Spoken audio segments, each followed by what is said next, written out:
eu supus o poder que vem de cima. Quando eu falo de Jesus, que salvou a minha vida, que curou minhas feridas, sinto arder meu coração.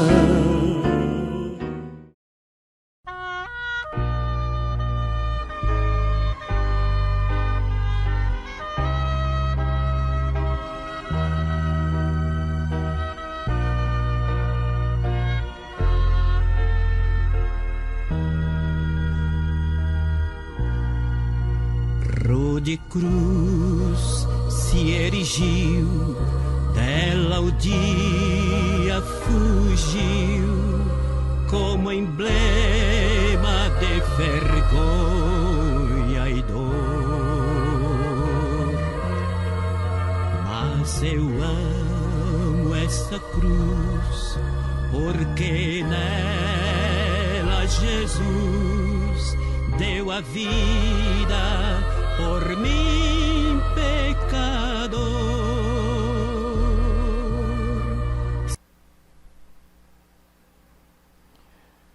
Olá, meus internautas, irmãos em Cristo Jesus, professor Pastor Jonias, lição 12, a crucificação mais impactante do mundo. Lição direcionada para o dia 22 de setembro de 2019. A questão da veracidade do personagem Jesus Cristo é polêmica, porém temos o registro na literatura hebreia, na literatura dos judeus, temos o registro nos evangelhos, no Novo Testamento, e temos o registro de um dos mais renomados historiadores de todos os tempos. Ele era judeu, escreveu um livro chamado História de Israel. E neste livro ele aborda sobre esse personagem Jesus, inclusive sobre a crucificação. Há quem diga que os fatos acrescentados ali foram de outras pessoas que, querendo influenciar, adicionaram ao seu livro. Porém, isto é polêmico, mas na verdade temos muitos registros. E Jesus foi um personagem real. Nesta lição, nós vamos estudar sobre a crucificação mais impactante do mundo. Nenhuma morte causou tanto impacto no mundo presente e por vir do que a morte de Jesus Cristo. Por que então esse personagem, que para os céticos é utópico, é um mito, mas que mudou o calendário, mudou o rumo da humanidade, foi um verdadeiro divisor de águas. E por mais que alguém queira negar a existência, pode-se dizer que é a morte de Cristo, a aparição de Jesus, que era Deus de forma corpórea entre os homens, e a sua ressurreição são fatos verossímeis. A morte de Jesus foi um evento que impactou o mundo. Até hoje sua morte é lembrada, anunciada, contada pelo seu aspecto revelador e por fazer parte dos atos redentores de Deus para a humanidade, conforme o seu plano de salvação feito antes da fundação do mundo. O plano de salvação, o plano divino, está organizado desde a fundação do mundo. Não foi por acaso que Cristo apareceu. Não foi um atropelo acidental na história, mas está cronometrado milimetricamente e deixado debaixo de leis irreversíveis. Por mais que se queira negar, não tem como. Deus planejou tudo e Cristo é o personagem central de toda essa história. Vamos aqui a uma contextualização da morte de Cristo, os momentos preliminares à crucificação, momento de agonia, momento da prisão. A noite que precedeu o martírio de Cristo foi uma noite macabra para ele.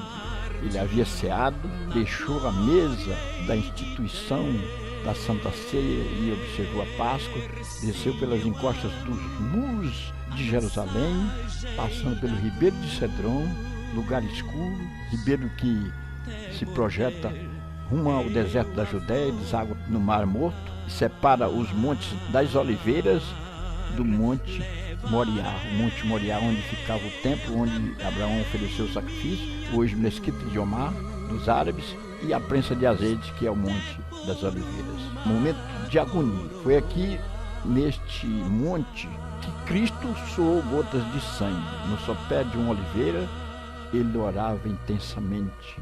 Os discípulos ficaram para trás, mas Cristo orava. Ele estava antevendo o Calvário do dia subsequente ao seu suplício. Passa de mim esse cálice, ó Pai, mas todavia se faça a tua vontade. O anjo desceu e o confortava, Jesus agonizando. Momento da prisão. A prisão de Cristo se deu ainda naquela madrugada. Cristo foi preso para se identificar o Cristo lá no Getsemane. Foi combinado com Judas um sinal, o beijo da traição chamado. E os soldados veriam aquele a quem precisava ser preso através da sinalização do beijo de traição de Judas. E Jesus foi preso ali. A negação de Pedro. Pedro estava acompanhando, mas duvidoso. Ele e João acompanharam. Porém, Pedro negou a Cristo. Ele negou 3 vezes. Negou diante de uma criada, de um homem, de outro. E antes que o galo cantasse, ele negou Cristo 3 vezes, conforme a profecia do próprio Cristo. Aqui nós temos a lição de muitos crentes que, apesar de serem nominais, cristãos nominais, porém na hora do aperto, na hora do vamos ver, nega a Cristo para uma possível situação de fuga e melhora. Cristo foi preso, ele foi submetido a 3 julgamentos, o do Sinédrio, o de Pilatos e o de Herodes. E nenhum deles Jesus foi julgado corretamente. Vamos ver estes 3 grandes julgamentos de Cristo. O Sinédrio, que era composto por 70 homens judeus de cabeça branca, idôneos, que se presumia ter a verdade, julgar com equidade, com justiça, com equilíbrio, julgou mal e influenciou sobremaneira para que Cristo fosse condenado. Então o julgamento do Sinédrio foi um julgamento incorreto. Muitos dos escribas e sacerdotes devem ter sido surpreendidos com uma convocação de última hora para um concílio. E aí nós temos aí Lucas 22, 66 a 71. O propósito da reunião era procurar algum testemunho falso contra Jesus, para que fosse condenado à morte. Porque aí nós temos o registro em Mateus capítulo 26 e 59. A questão do testemunho falso levava à condenação. Caso admitisse, seria condenado por blasfêmia, por se autodenominar o Cristo. Se ele negasse, poderia ser livre. Mas a verdade é que Cristo não negou. Aleluia. Os 2 julgamentos subsequentes, o julgamento de Pilatos e de Herodes. O Sinédrio, após ter catalogado ou registrado a confissão de Jesus de Nazaré de que ele era o Cristo e o Filho de Deus, que seria uma blasfêmia, encaminhou para Pilatos, que o examinou a seguir. No Lucas 23, de 1 a 6, nós temos o registro disso. Então ele não achou culpa alguma em Jesus. Aí Pilatos, sabendo que ele era da Galileia, inclusive Jesus de Nazaré, o Nazareno, né, achou por bem entregá-lo para Herodes, por entender que pertencia à sua jurisdição. Quem eram esses 2 homens? Pôncio Pilatos era o governador da província da Judéia, do todo. Herodes Antipas, que era filho de Herodes o Grande, era o tetrarca. Tetrarca, por época do Império Romano, era um governador de uma parte da província. E Herodes era governador da Galileia e da Pérea, que era uma parte. Tetra, uma parte, a 4ª parte de um todo político de uma província. Ele governava sobre a Galileia e sobre a Pérea. Como Jesus era nazareno, de Nazaré, pertencia à sua província. Foi entregue a ele, porém o julgamento de Pilatos, de Herodes, foram 2 julgamentos também equivocados. Pilatos lavou as mãos, se desobrigando ou se eximindo de contribuir com a condenação de Jesus, porém fez um julgamento de omissão, não defendeu. Quantos que estão a fazer isso? Se eximindo de suas obrigações, porém com a sua ausência, com a sua vacância, conseguem incriminar ainda mais. Uma testemunha ausente, ela complica todo o sistema de um julgamento. Então, Jesus compareceu perante o Sinédrio, Pilatos e Herodes. No pretório, que era onde se fazia o julgamento dos políticos, politicamente, Jesus compareceu ali e fizeram as maiores aberrações. Jesus foi despido, tiraram-lhe a roupa, vestiram-lhe uma indumentária vermelha, mais para gozação, para zombaria. Bateram em Jesus, deram-lhe 39 chicotadas, porque a lei permitia só 39. É chamada quarentena de peia. Puseram em Jesus uma coroa de espinho. Depois tiraram novamente e colocaram a roupa de Jesus. E agora ele era obrigado a carregar a cruz na via dolorosa, rumo ao Calvário. E nós vamos ver por que Monte Caveira. Por época do nascimento de Jesus, o imperador de Roma era César Augusto. Por época da morte de Cristo, era Tibério César, governador de Roma, o imperador de Roma. E estes governadores, tetrarcas, eram submetidos à autoridade romana. É bom que se diga isto. O julgamento de Pilatos foi de lavar as mãos. O julgamento de Herodes foi de incriminar Cristo. O julgamento do Sinédrio foi de influenciar sobremaneira para que Cristo fosse ao Gólgota. A caminho da crucificação. Depois de Jesus ser castigado com um terrível açoite, o que foi uma tentativa infrutífera de Pilatos em soltá-lo, os sacerdotes e a multidão, ainda assim, vociferavam: crucifica-o, crucifica-o. Jesus foi condenado à crucificação. Aí é interessante entendermos aqui que a morte de cruz era a morte mais vergonhosa.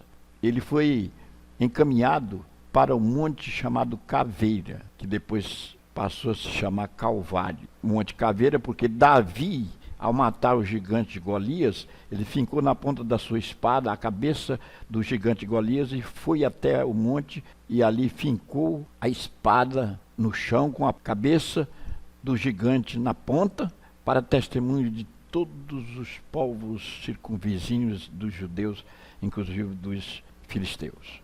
Ali se chamou Monte Caveira, por isso, depois Calvário. A crucificação de Cristo foi um episódio que se caracterizou como um divisor de água e transpira amor. Jesus foi colocado entre 2 criminosos. Suas dores eram terríveis. Os chefes do povo e os ladrões zombavam. Os soldados escarneciam. Mas ele orava: aleluia, Pai, perdoa-lhes, porque não sabem o que fazem. Um dos ladrões se arrepende e lhe diz: Senhor, lembra-te de mim quando entrares no teu reino. E Jesus lhe diz: hoje estarás comigo no meu paraíso, ou no paraíso. Jesus foi incisivo e estabeleceu a salvação do ladrão na hora, convidando-o a estar com ele no seu paraíso. Isso foi gritante aos ouvidos dos rabinos, dos teólogos, ao longo dos tempos. Porém, mostra o grande amor de Deus, que a crucificação de Cristo culminou na revelação máxima do amor de Deus para com a humanidade. Dividiu a história. Jesus ficou pendurado na cruz diante de todos em meio a 2 criminosos. Cruz era um instrumento para o castigo de criminosos que cometiam delitos hediondos, extremos, ladrões, salteadores. E Jesus foi tido como um criminoso extremo. Morrer em cruz era vergonha. Daí o hino. Eu aqui com Jesus, a vergonha da cruz, quero sempre levar e sofrer. Aí, vergonha da cruz. Cristo morrendo em cruz. Mas Jesus cumpriu a sua missão. Ele ficou pendurado na cruz até as 3 da tarde. Quando o véu do templo rasgou-se de alto a baixo, Jesus, reunindo forças que ainda tinha, clamou com grande voz: Pai, nas tuas mãos entrego o meu espírito. Está registrado em Lucas 23, 46. Dito isto, expirou. E o centurião ali presente exclamou: este homem era justo. A multidão que assistia a todo aquele espetáculo agora, comovida, batia no peito enquanto regressava para casa. Lucas 23, 42. A esse respeito, o próprio Filho de Deus disse durante a ceia: isto é meu corpo, que por vós é dado. Está falando aqui da Santa Ceia, do pão. Aleluia. Meu internauta, a crucificação de Jesus dividiu a história. Não foi um acidente de percurso, mas plano de Deus desde a fundação do mundo. Nós temos o registro em Apocalipse 13 e 8. Disse Martim Lutero certa feita: a doutrina cristã distingue-se de qualquer outra, pois é a doutrina da cruz. Quem compreende perfeitamente a cruz, compreende a Cristo e a Bíblia. Que Deus nos abençoe. Padeceu e por mim já morreu, meu Jesus, para dar meu perdão.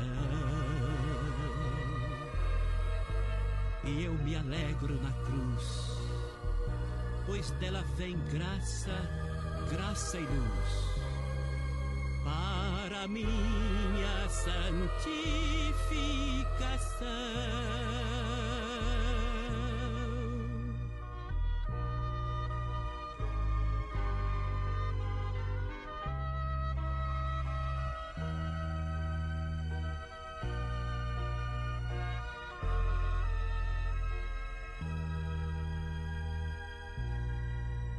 Eu aqui com Jesus, a vergonha da cruz, quero sempre levar e sofrer. Ele vem me buscar e com ele no lar uma parte na glória hei de ter. Sim, eu amo a mensagem da cruz, até morrer eu a vou proclamar. Levarei eu também